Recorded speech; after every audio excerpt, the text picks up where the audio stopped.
Praise the Almighty. Shalom. All those people keeping the feast days, definitely hang in there. 7 days long, having service, no leaven, being a living sacrifice, much blessing. So definitely just got off work. Thank the Almighty for work, for this job opportunity He's given me. Definitely give the Almighty thanks for that. I'm at this beautiful park. Look at that. Yeah, there's a little waterfall over there. It's a nice little breeze though. But definitely want to talk about a couple of things for today, because I always want to teach and give some words of exhortation. Definitely give honor to the Almighty. Let me find a little good spot, better lighting. Almighty Yah, through His Son Yeshua Mashiach. Definitely all the apostles, the prophets, the evangelists, the pastors, the teachers, the elders, the bishops, and the deacons, and all those striving to be in the body, all those that are in the body, keeping His commandments, His statutes, His judgments, His precepts, and His ways. Definitely thank the Almighty for that. And all the brothers and sisters in Belize, shout out to them. Brothers and sisters in San Diego, in the UK, in Canada, and the East Coast. Definitely all the ones that subscribe and share the videos and like the videos. Definitely appreciate you guys. Thank you for all the people that follow the YouTube and the Facebook. Thank you for all you guys that comment too as well and leave comments. I know my comments are bland, and I'll just say thanks, whatnot. I'm not really big on typing. That's not my forte, but I definitely appreciate all that. And call anytime, 619-501-1375. So I kind of want to deal something with it, and I will teach on it. I want to deal with the Hebrew culture, and we've been stripped from it. We've lost our culture, and how I'm going to raise my kids, or how I'm raising my kids, is that this is who we are. I think I see the problem we have at congregations or camps or churches in the States is you give them their history, you tell them a Hebrew, but it's almost like a choice if they want to serve the Almighty. And not saying we're not making it a choice, but you see Asian people, Laotians, Cambodian, and they worship Buddha. Now, do you see that there will be people, Asian children, that decide not to worship Buddha? Some of them even decide to believe in the Bible, but their culture of who they are as a people or as a nationality sticks with them, and indirectly it brings them back to,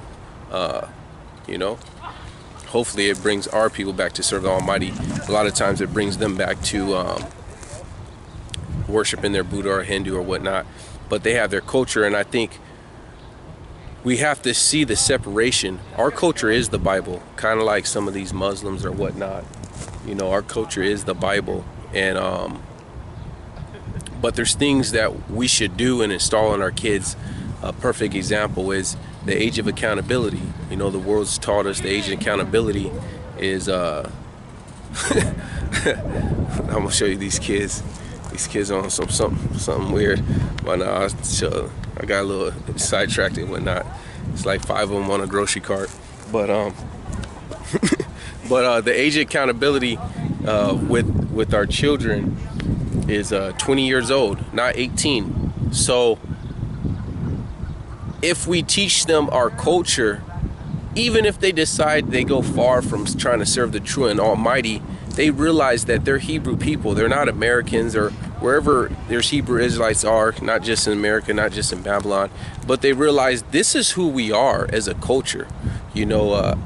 Asians, they don't send their family to convalescent homes. They take care of them. They'll get a maid, or they'll take care of them. They'll have the grandchildren take care of them, regardless if they worship Buddha or whatnot, or Hindu.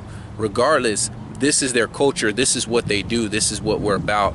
And that's what we need to install in our children and our generations. I would love to see some testimonies of people on Facebook and YouTube, because they dress all in gorgeous apparel for these feast days and try to, wear super fringes and They do all this stuff, but I would love to see where some of them say, hey, you know what? I waited until I was married. That's our culture. Our daughters wait until they're married. Our men wait until they're married. That's our culture, not just a commandment. That should just be a culture. It should be installed in them to, regardless if they want to serve the Almighty or not, that they say, you know, I'm gonna wait until I'm married. Regardless if they want to serve the Almighty or not, they know, you know what, I don't want to smoke cigarettes. I don't want to smoke weed. I'm not going to be a drug user. You know, that's just our culture. We're not drug users. And all those Hebrew Israelites justifying smoking weed, putting smoke in your lungs. Yeah. Oh, the Almighty gave us herbs. Smoke some poison ivy then. Smoke some poison ivy. Eat it. Eat poison ivy. Not every herb is for meat. Don't be stupid. You know what I'm saying? Eat some. Get a almond tree. Almond tree, and eat the almonds off the almond tree before boiling it. Just eat it regular, see what happens. See if you don't get cyanide poisoning. So another thing with our culture is we marry our family out. We see that there's no commandment with that, but we see, hey, they should leave their mother and father and cleave unto their own wife. And so if your son or your daughter wants to leave, then, you know, that's fine. But you should have the mindset, I'm going to marry my children out. That's our culture. That has nothing to do. Some of the stuff just doesn't have anything to do with the Bible. The Bible shows our culture, and something not with the Bible, with commandments, I would say. Let me elaborate on that. With commandments. We know thou shalt not kill, keep the Sabbath, don't eat pork. But we see throughout the Bible, we marry our children out. Now, is there a commandment, thou shalt not let your kid leave the house unless they get married out? No, but that's our culture, and we need to go back to that culture. Whether our culture is a man having more than one wife. And so many people frown on that, but the bottom line, that's our culture. The Almighty gave you the option to have more than one. Whether a man chooses to use that, that's up to them. It was no commandment, you have to have more than one. It says if you have more than one, whoever has a firstborn has a firstborn. You know, you got to treat them, deal not in partiality, love your wives as Al-Mashiach loved the church. We have commandments on how to treat your wives and how to treat if you have more than one wife and whatnot. But that's our culture. Instead of fighting it, this is who we are. You know, you see the Chaldeans that come into the States. You see the Asians that come into the States. You see the Ethiopians coming to the States. I run across Ethiopians when I was in San Diego. I run across Ethiopians, and they're not Muslim. And their whole family is Muslim. But their culture, the things they do, the food they make, how they treat their family, how they respect their elders, all these things got instilled in them, even though a lot of Ethiopians in San Diego are Muslim. But they're not Muslim, but they still stick to these core values. And I think we have to get our core values out of the Holy Scriptures and install that into your kids. Not only just keeping the commandments, but they just have core values. And I like the Ethiopian because I have a lot of buddies that's Ethiopian and Somalian. And they're not Muslims, but some of the stuff they do, core cultural values, that's just what they do in Somalia. Regardless if you're Muslim or not, it's good, healthy core values. They take care of family. It's nothing for family members to come into the house and there'll be 10 or 8 of them or 20 of them or whatnot until they get chips and get out. You know, like a lot of the Asians or a lot of Hispanics do. Some of them do that. They're getting more Americanized, so now they're being greedy and backstabbing and whatnot, and they're losing core values and whatnot. But we need to get back to that. You know, get back to that. Get back. I want to see some testimonies like, hey, I courted this girl, I want to marry her, and I went to the father. Her father serves the Almighty, and he said, give me $5,000 for dowry, and I saved up $5,000 and I paid dowry. When are we going to hear some testimonies of that? When are we going to hear some testimonies of women and men waiting until they're married before having sex? Like, just wait, even if you're not a virgin, that you could say, praise the Almighty, I got married and we waited. We did not have any physical contact until we got married. We did it the right way. But it's so much easier to just put some fringes on. I think the lighting's off right there. There we go. Much better. It's so much easier to put some fringes on. It's so much easier to get all this white, appear white and gold, and get custom fitted clothes for the feast days, to say shalom, to do all this stuff, than to just have these core values. You know, have these core values. What's another one? Oh, picking who your kid marries. We see Bible, New Testament and Old, you could choose who your daughter marries or who your son marries. Now we see where they were given a choice, and we see where the father chose. Those are core values. You know, that's our culture. There's nothing wrong with that. And we have been conditioned so bad to where we look at these things and automatically shut them down as wrong. But that was our forefathers. And if the way that we're doing it here is right, why is the America has divorce rate so high? Why are they pushing this same-sex marriage? Why are they pushing you could choose what gender you're from? We see their values. So why not just go back to the values that got stripped from you? We are a great people. When we were in our land, we are great people. During the time of Joshua, we were great people. During the time of David and Samuel, there was times where we were doing good. When we were keeping our core values, when we were keeping our commandments, we were doing real good. You know, there was no war. It was peace in the land. No one troubled us. We weren't in captivity. We got blessed. The Almighty gave us rain in due season. We were blessed people. And somehow, because we're coming to this truth, you want to deny our culture. Why are you denying our culture? I don't get that. Why? We got stripped from that. Wouldn't you want to get it back? People ask you, oh, well, fringes. And I believe, and people could disagree, and you know, I could care less, because half the people that disagree, I probably got more fringes than they have. I could wear fringes for 3 weeks straight and not wear the same outfit. And that's not even a brag. I'm just saying, I got fringes. You don't see too much because I'm making money where I'm at.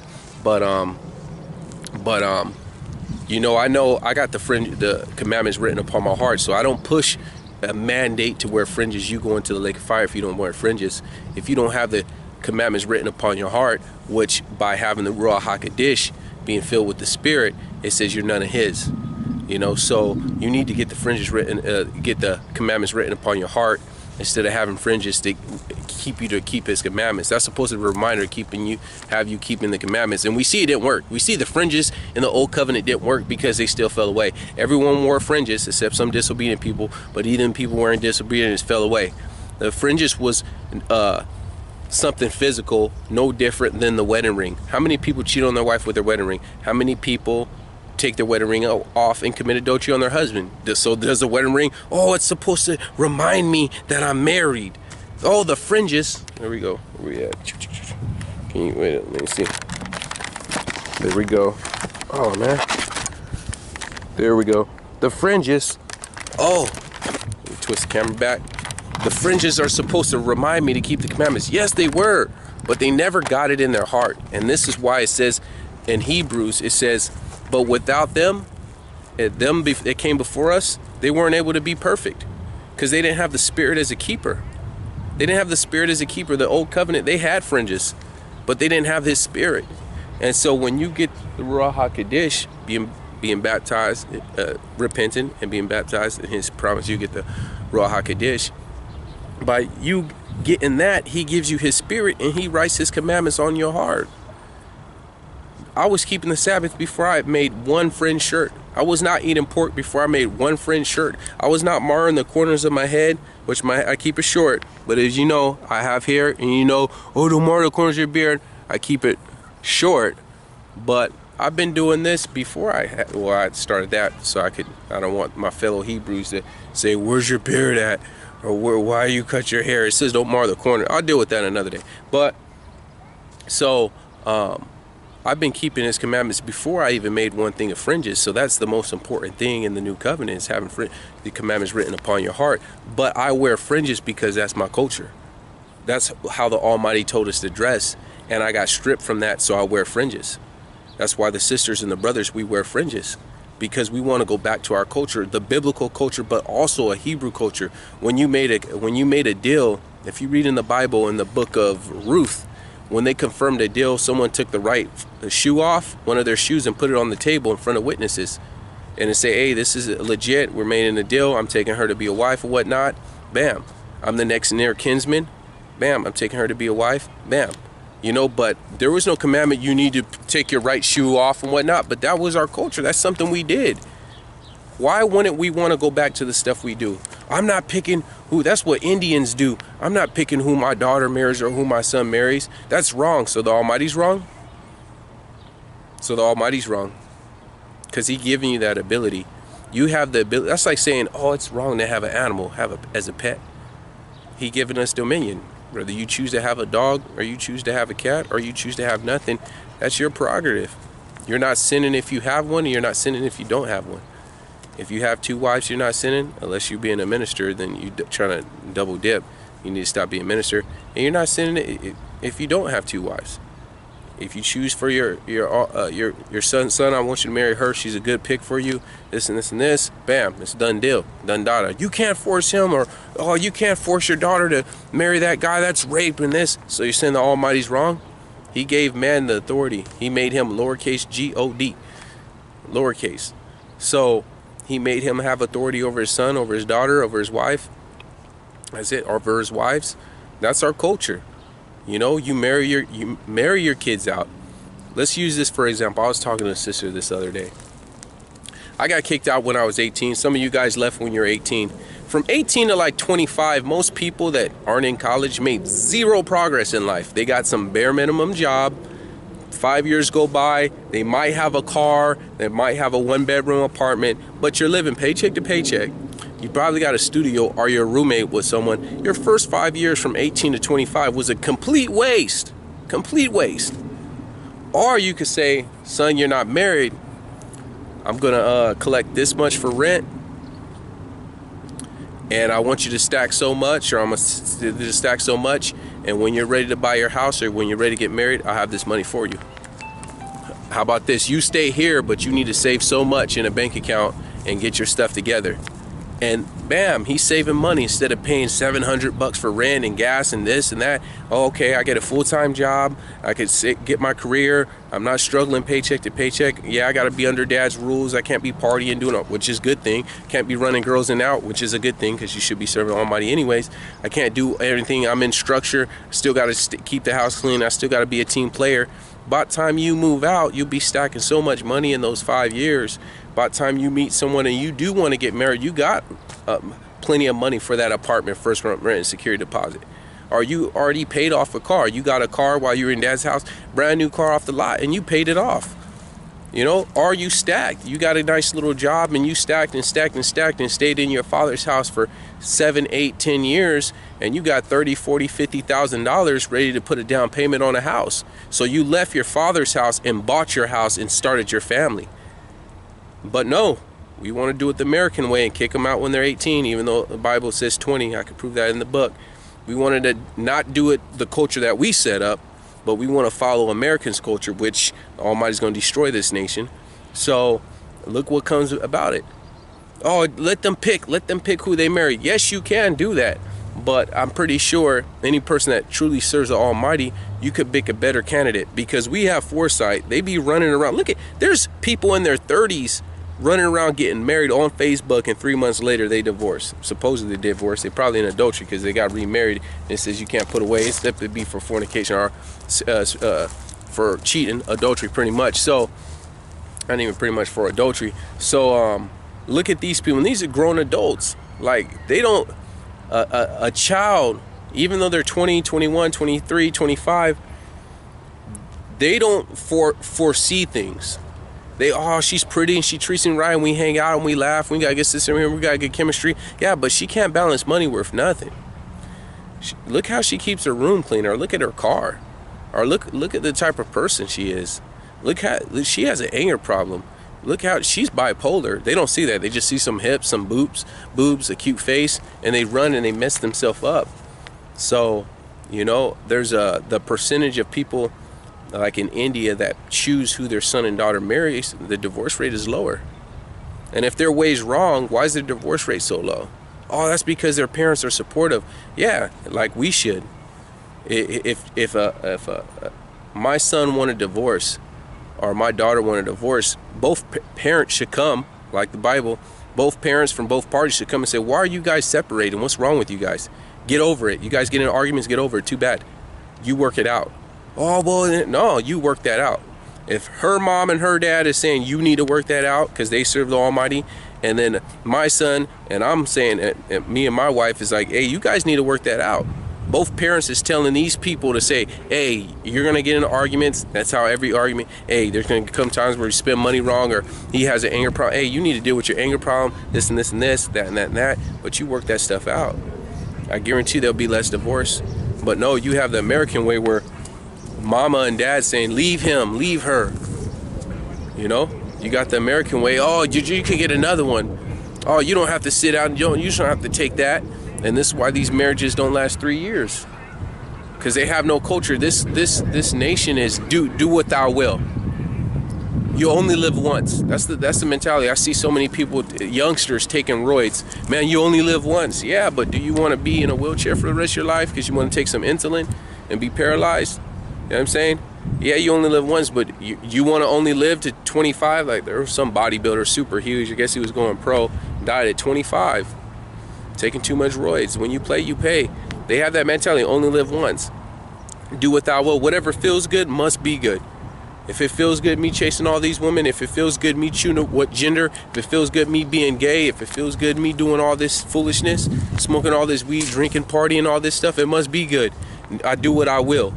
You know, pretty much idolatry, you know, self-worship. You just worship your flesh. So leave this mindset, leave this not only Babylonian mindset, leave this worldly mindset. And next time when you read your Bible, look at our culture and adopt this. There's a lot of things in the Bible that is not commandments, but that's our culture. That's us. That's who we are. If we go to look at these Asians that come to America, they still stick to their culture. Ethiopians stick to the culture. Chaldeans stick to the culture. Chaldeans, they don't even teach their kids really to get jobs. They teach them that you need to start a business. Here, you need to take over this business. Their culture is to be about business. Indians, they get into engineering, they get into something, nursing, high computers. Their culture is like, you need to excel. There's in China or whatnot, I think they go to school 6 days a week or whatnot, but they push excellence and they push education. That's just their culture. You go to that nation, they push education hard. Japanese, they push education hard. Regardless in Japan what they believe in, you know, or regardless in China, or regardless, even if these people don't believe in their Buddha or whatever, Hindu or whatever these religions out there believe in, they have their culture and what they're about, and they're wholesome things, pushing education. You know, there's countries, their laws is, hey, if a woman is cheating, then she doesn't get nothing when they divorce. She loses out in everything, because they're real hard on adultery, man or female. You know what I'm saying? Where you could sue them if you get caught cheating. Like, so really just knuckling down, read your Bible, and let's pick up the Hebrew culture. I want to see some people paying dowry for their wives. I want to see some women, especially you women out there, you know, I want to see some virgins being married.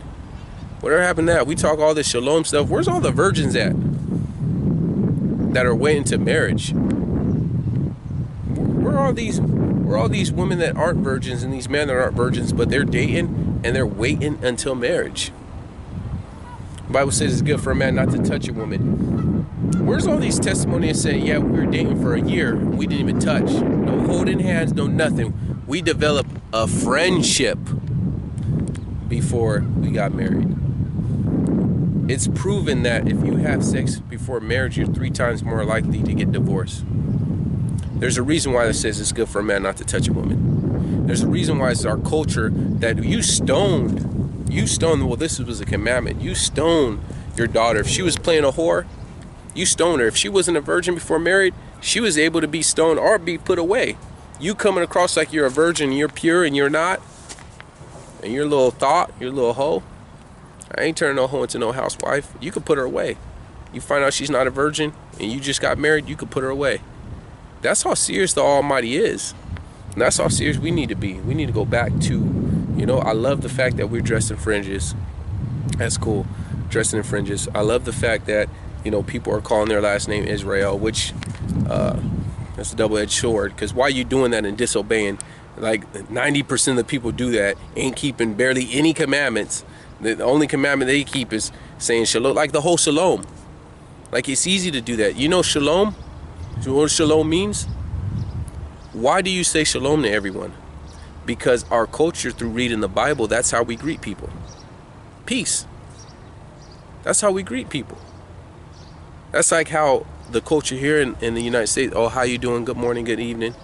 You know, how was your day? That's our culture and how we greet people. So we say shalom. So let's pick up more of that. Let's pick up more of our culture. So I definitely want to just hit you with that.